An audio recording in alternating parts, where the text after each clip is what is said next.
কিন্তু এটা কথা শুনলে আপনাদের গা কলে শিউরে উঠবে। ইন্ডিয়ার একজন সাবেক জাতীয় নিরাপত্তা উপদেষ্টা বোর্ডের সদস্য, যে লোক ইন্ডিয়ার পরমাণু নীতি লেখার দলে ছিল, সে প্রকাশ্যে নিজের নামে লিখে দিছে বাংলাদেশের রংপুর বিভাগটা ভারতের দখল করে নেওয়া উচিত। কি ভয়ঙ্কর কথা! কোনো রাগঢাক নাই, কোনো ইঙ্গিত না, সরাসরি শিরোনাম লিখেছে। দেখেন, ইংরেজি যেহেতু লিখেছে ঠিকই লিখেছে না, বাংলাতে হচ্ছে যে শিলিগুড়ি করিডোর চওড়া করো, বাংলাদেশের রংপুর বিভাগ দখল করো। চিন্তা করেন কি হইতেছে। আর আমগারে সরকার বসে বসে আঙুল চুষিচ্ছে। আগে বুঝে নেই চিকেন নেক জিনিসটা আসলে কি, শিলিগুড়ি করিডোরটা কি। আগে শুনিছেন, তাও আবার বলি, শুনলে তো অসুবিধা নাই। এটাতে সাহেব একটু দেখান ম্যাপে ইন্ডিয়ার উত্তর পূর্বের 8টা রাজ্য, আসাম, মেঘালয়, ত্রিপুরা, মণিপুর, মিজোরাম, নাগাল্যান্ড, অরুণাচল, সিকিম, এই পুরা অঞ্চল মূল ভারতের সাথে জোড়া লাগানো আছে একটা সরু গলার মতো জমি দিয়া। নাম শিলিগুড়ি করিডোর বা চিকেন নেক। ডাক নাম হইতেছে চিকেন নেক, মুরগির গলার মতো আর কি। কত সরু জানেন? সবচেয়ে সরু জায়গাটা 20 থেকে 22 কিলোমিটার। এই সরু গলাটার এক পাশে নেপাল, আর এক পাশে ভুটান, আর নিচে বাংলাদেশ, আর একটু উপরে চীনের চুম্বি উপত্যকা। এই গলা যদি কেউ একবার চাইপা ধরে, ভারতের 8টা রাজ্য মূল ভারত থেকে বিচ্ছিন্ন হয়ে যাবে। এক কোপে মাথা আলাদা। এই কারণে ইন্ডিয়া এই করিডোরটা নিয়ে সবসময় আতঙ্কে থাকে। এই জন্য ইন্ডিয়ানরা একটা ভয়ঙ্কর সমাধানের কথা বলা শুরু করলো। সমাধানটা কি? দুর্বল গলা চওড়া করতে হবে। কেমনে? বাংলাদেশের জমি কাইটা নিয়ে। এবার আসেন ওই লোকের কথায়, যার কথা দিয়ে শুরু করেছিলাম, ভারত কারনাদ নাম। উই কোনো পাগল না, পাগল ছাগল না, কোনো ইউটিউবের গরম গরম বক্তাও না। নয়াদিল্লির সেন্টার ফর পলিসি রিসার্চের সিনিয়র ফেলো, ইন্ডিয়ার প্রথম জাতীয় নিরাপত্তা উপদেষ্টা বোর্ডের সদস্য, পরমাণু এইটার নীতি এটা লেখার দলে ছিল ওই লোক। নিজেকে পরিচয় দেয় ভারতের সবচেয়ে অগ্রগণ্য রক্ষণশীল স্ট্র্যাটেজিস্ট বইলা। তো এই লোক লিখলো, হুবহু শুনেন কি লিখলো। ওই লিখলো, ইন্ডিয়ার উচিত সামরিকভাবে বাংলাদেশের রংপুর বিভাগটা ছিনায় নেওয়া আর সীমান্তটা সোজা করে ফেলা। বালুরঘাট গাইবান্ধা রেখা বরাবর, ওই রেখাটা মনে রেখেন, ওই জায়গায় ফিরে আসবো। বালুরঘাট গাইবান্ধা রেখাটা মনে রেখেন। তার ভাষায়, করিডোর চওড়া করা এখন জাতীয় নিরাপত্তার অপরিহার্যতা। কিভাবে দখল করবে? কারনাদ 2টা পদ বলে দিচ্ছে। প্রথম পদ হইতেছে ভদ্রভাবে কিনে নেওয়া। লিখছে ভারত ইন্ডিয়া ঢাকাকে প্রস্তাব দিতে পারে 16,000 বর্গ কিলোমিটার রংপুর বিভাগটা 10 থেকে 20 বিলিয়ন ডলারে কিনে নেবে। বাংলাদেশের তো 104 বিলিয়ন ডলার ঋণ। এই টাকা দিয়ে নাকি সেই ঋণের বোঝা কিছুটা কমবে। ওই নাম দিছে এটাকে লুইজিয়ানা পারচেজ, মানে আমেরিকা ফ্রান্সের কাছ থেকে লুইজিয়ানাটা কিনে নিয়েছিল ওকে আর কি।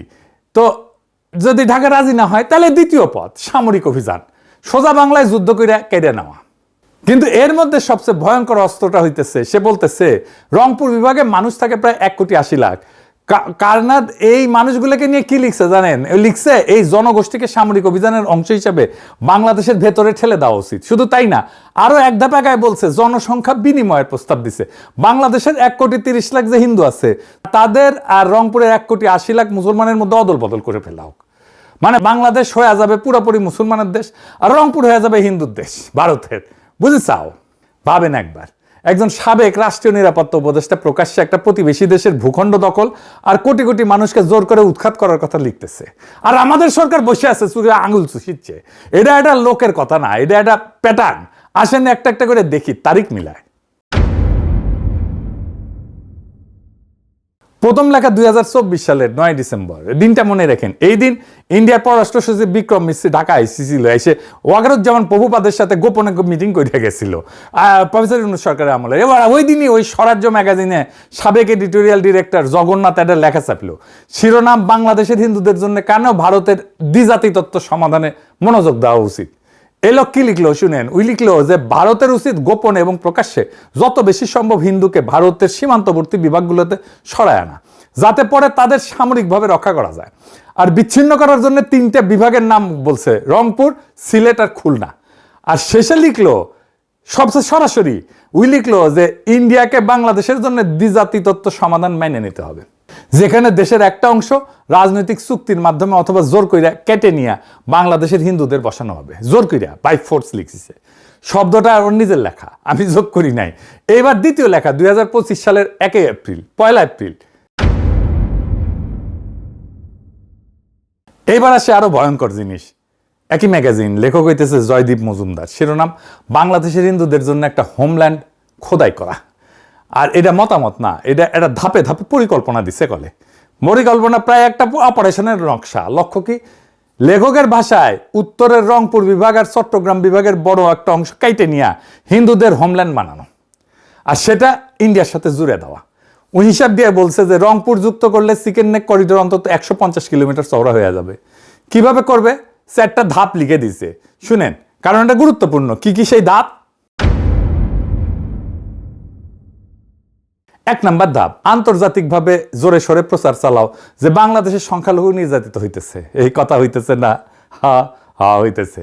ধাপ 2 নাম্বার, এইটা সবচেয়ে গুরুত্বপূর্ণ, বাংলাদেশের সংখ্যালঘু সংগঠনগুলোকে টাকা পয়সার সম্পদ দিয়া আন্দোলনে নামো, যাতে ইসলামপন্থীরা খেপে যায় আর পাল্টা আক্রমণ করে। 3 নাম্বার ধাপ, সেই পাল্টা আক্রমণটাকে অজুহাত বানাও। 4 নাম্বার ধাপ, তার ভাষায় হুবহু যত দ্রুত সম্ভব রংপুর আর চট্টগ্রাম দখলে একটা দ্রুত সামরিক অভিযান চালাইতে হবে।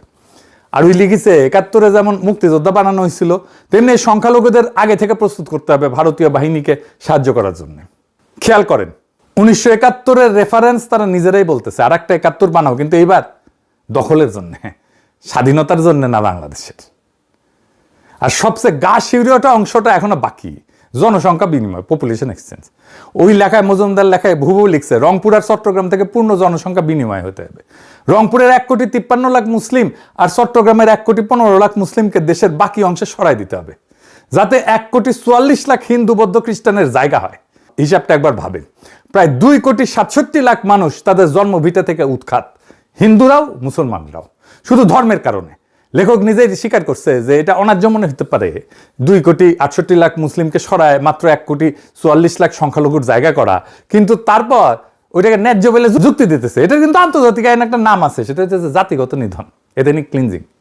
একটা ভূখণ্ড থেকে একটা ধর্মের মানুষকে জোর করে সরায় দেওয়া। আপনি ভাবতেছেন যে এগুলো কল্পনা? জি না, কাজ শুরু হয়ে গেছে। অন্তত রংপুর অঞ্চলে কাজ শুরু হয়েছে, প্রচুর টাকা পয়সা ঢালা হয়েছে, যুক্ত আছে ইন্ডিয়ান হাই কমিশন, ঢালা হইতেছে প্রচুর কালো টাকা, যুক্ত হয়েছে বাংলার লুথার কিং এর দলের লোকেরা, বেকুবেরা তো তাই করবে। আসেন সেই নতুন গল্পে ঢুকি, আপনাদের নিয়ে যাইতেছি পলাশবাড়িতে। এডিটর সাহেব গুগল ম্যাপে পলাশবাড়ির জায়গাটা দেখান। দেখেছেন একেবারে বাংলাদেশ ম্যাপের সরু অংশটার মধ্যখানে, তাই না? ও কছিল না বালুরঘাট গাইবান্ধা রেখা, ওইটা। যদি রংপুর কাইটে নিতে হয় তাদের দাদাদের পরিকল্পনা অনুসারে, তাহলে এটাই মোক্ষম জায়গা যেখানে আপনার এটা ভালো হোল লাগবে। আচ্ছা আসেন আপনাদের এই জায়গার একটা অংশে নিয়ে যাই।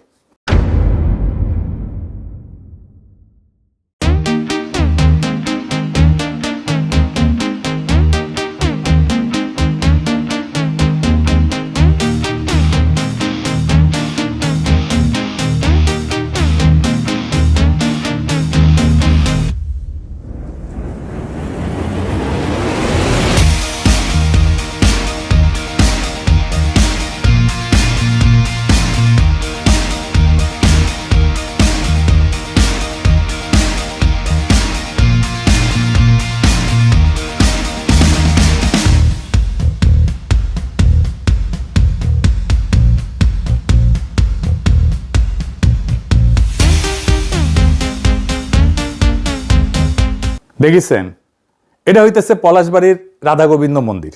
শুধু মন্দির না, এটা আছে সুইমিং পুল, বাচ্চাদের খেলার জায়গা, বলা যাইতে পারে এটা একটা থিম পার্ক। এটা বাংলাদেশের সবচেয়ে বড় হিন্দুদের কালচারাল রিলিজিয়াস সেন্টার। কোনোদিন শুনেছেন? শুনেন নাই? দেখেন রাতে তার অপরূপ দৃশ্য।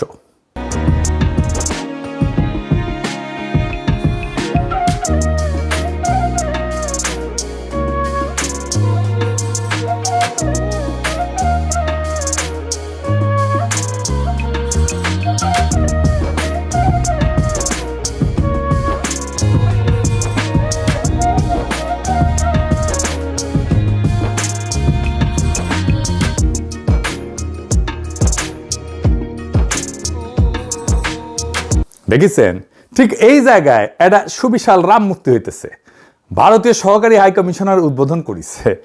এই যে দেখেন, একই জায়গায় আর একটা সুবিশাল কৃষ্ণ মূর্তি হয়েছে, সেটাও উদ্বোধন করেছে ভারতীয় সহকারী হাই কমিশনার। এই পলাশবাড়িতেই গীতা মহোৎসব হয়েছে। এই জায়গায়, এই মন্দিরে। ওইখানেও আসছে ইন্ডিয়ান সহকারী হাই কমিশনার। বাংলাদেশের হিন্দু সম্প্রদায় তাদের ধর্মাচার করবে উৎসাহ উদ্দীপনার সাথে, এটা তো খুবই আনন্দের কথা। কিন্তু ইন্ডিয়ান হাই কমিশনের কাম কি, কি আমরা পরে দেখব নি।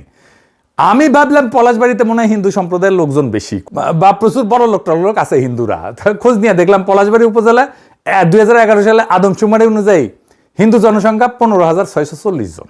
সেই সময় উপজেলার মোট জনসংখ্যা ছিল 2,44,792 জন, মুসলিম 2,29,030 জন, হিন্দু 15,640 জন।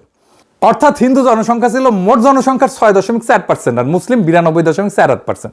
মানে সবচেয়ে কম হিন্দু অধ্যুষিত এলাকা বাংলাদেশের মধ্যে এটা। তো স্ট্র্যাটেজিক লোকেশনটা দেখেন, আমাদের দেশের জন্য ভৌগোলিকভাবে নাজুক একটা জায়গা। এত বড় স্থাপনা, মূর্তি করা অর্থায়ন কোত্থেকে আসিছে? আমাদের গোয়েন্দারা কি এই সংবেদনশীল নাজুক ভৌগোলিক জায়গায় একের পর এক সুবিশাল মূর্তি বসানোর বিষয়টা কি ক্রিটিক্যালি অ্যানালাইজ করছে? করেননি। এটা কে প্রতিষ্ঠা করছে জানেন? আসেন সেটা দেখি। হরিদাস চন্দ্র তরণী দাস, আরো নাম আছে, সেটা পরে দেখবো। সে আবার বেশ প্রগতিশীল, অসাম্প্রদায়িক, দুস্থ রোজাদারদের সাহায্য করে। দেখেন, সে এই অঞ্চলে সব হিন্দু ধর্মীয় স্থাপনার দখল নিছে। দেখেন, শ্মশানের দখল নিছে, সেটা আবার প্রতিবেদন করতেছে টুপি মাথায় দিয়ে এক মুমিন মুসলমান। দেখেন, এই কেন্দ্রীয় শ্মশান ঘাটের নিয়ন্ত্রণ ভার তুলে দেওয়া হয় হরিদাস চন্দ্র বাবুর হাতে। আজ থেকে 15-16 দিন আগে এই কেন্দ্রীয় শ্মশান ঘাটের নিয়ন্ত্রণ হরিদাস বাবু গ্রহণ করেন। দেখেছেন, বেকাত্তর টিভি আবার নিউজ করিচ্ছে এটা নিয়ে। দেখেন, ভগবান শ্রীকৃষ্ণের বিগ্রহ, আর এটি পৃথিবীতে দ্বিতীয় বৃহত্তম, আর এর উচ্চতা হচ্ছে 53 ফিট। ভগবান শ্রীকৃষ্ণের বিগ্রহ যেটি 51 ফিট এবং আদি যুগে আমাদের যা আছেন 32 ফিট, এবং বিশ্বের সর্বপ্রথম সে অযোধ্য ভারতের মতো বাংলাদেশেই তৈরি হচ্ছে 81 ফিট, যা সারা বিশ্বের মতো প্রথম, এবং এটি আগামী জুলাই মাসে উদ্বোধন হবে। এখানে সূর্য মন্দির হবে 154 ফিট। হ্যাঁ, দেখেছেন, শুধু এই মন্দির তৈরি করতে 22 কোটি টাকা লাগিছে নাকি, আবার অন্য জায়গায় বলে 40 কোটি টাকা লাগিছে। এক মাস যেতে না যেতেই বিভিন্ন ভক্তর ফোন আসে, হরিদাস বাবু তুমি মন্দির করতেছ, আমরা তোমার মন্দিরে কিছু সাহায্য করতে চাই। কেউ ইট দিচ্ছে, কেউ সিমেন্ট দিচ্ছে, কেউ রড দিচ্ছে, কেউ বালি দিচ্ছে। এইভাবে হাঁটি হাঁটি পা করে আজকে এই পর্যন্ত ভক্তদের অনুদানে প্রায় 40 কোটি টাকা খরচ হয়ে গেছে। ভালো কথা, টাকা আছে, খরচা করিছে, আমার কি, আমাদের কি, তাই না? কিন্তু যে করিছে তার বয়স তো কম, এত টাকা পেল কই? উই বলে তার নাকি রিসোর্ট আছে, ডেলি 2 থেকে 3 লক্ষ টাকা লাভ হয়। শুনেন, ওর মুখেই শুনেন। এই উৎসটা হচ্ছে, আমার একটা রিসোর্ট আছে, এটা হচ্ছে ময়মনসিংহ শহরে আমার একটা রিসোর্ট আছে। এই রিসোর্টটাতে প্রতিদিন আমার 2 থেকে 3 লক্ষ টাকা হয়। সাইবুর রহমানের ছেলে আছে না, এখন এমপি, ওনার একটা রিসোর্ট আছে, দুসাই রিসোর্ট নাম, বাংলাদেশের হাই এন্ড রিসোর্ট, মানে সবচেয়ে ভালো রিসোর্টগুলোর একটা। তো উনি আসছিলেন আমার প্যারিসের এই বাসাত, এই দরিদ্রের বাসাতে আসছিলেন, ওই হাসিনা আমলে আর কি। তো উনার রিসোর্টে আমি গেলে যাইতাম মাঝে মাঝে, পছন্দের একটা রিসোর্ট। তো এটা আমি জিজ্ঞেস করছিলাম উনারে, তা আমি কইছিলাম যে আপনার লাভ কেমন হয় ওইখানে।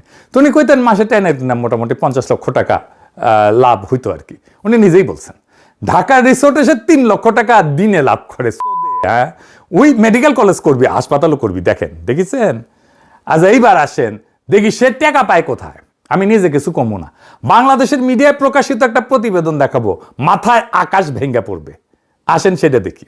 তার নাম হরিদাস চন্দ্র তরণী দাস তৌহিদ, বয়স 34, জন্ম বাংলাদেশে, প্রতারণার শুরু শৈশবে। তবে ছোটবেলাতেই পাড়ি জমান ভারতে, সেখানে সারেন লেখাপড়া, জোগাড় করেন এতিম হওয়ার সনদও। এরপর আবার ফেরেন বাংলাদেশে, প্রতারণা করে ডক্টরেট ডিগ্রিও বাগান। খোদ বাংলাদেশের প্রধানমন্ত্রী শেখ হাসিনাও তার পরিবারের নাম ভাঙানো শুরু করেন। মাননীয় প্রধানমন্ত্রীর নিকট আত্মীয়ের পরিবারের সদস্যের পরিচয় দিয়ে তারা ভুয়া টেন্ডারবাজি করছে বা তারা চাকরি দেওয়ার নাম করে অর্থ আত্মসাৎ করছে। দেখেছেন, ওই হিন্দু না মুসলমান সেটা বড় প্রশ্ন না, প্রশ্ন হইতেছে ইন্ডিয়া থেকে ট্রেনিং নিয়ে আসিছে, গেছিল ছোটবেলায়, আসিছে ট্রেনিং নিয়ে, চাইনিজ ট্রেনিং নিয়ে আসিছে, সোনা সোনা চালানের। এসির মিস্ত্রি আর সবজি বিক্রেতা ছিল। স্থানীয় সচেতন মহলের প্রশ্ন, 2018 সালের একজন সাধারণ এসি মেকানিক ও সবজি বিক্রেতা কয়েক বছরের ব্যবধানে কিভাবে শত কোটি টাকার সম্পদের মালিক হলেন? ওই থেকে এত টাকার মালিক হয়েছে, এটার উৎস হয়েছে প্রতারণা আর সোনা চোরা চালান।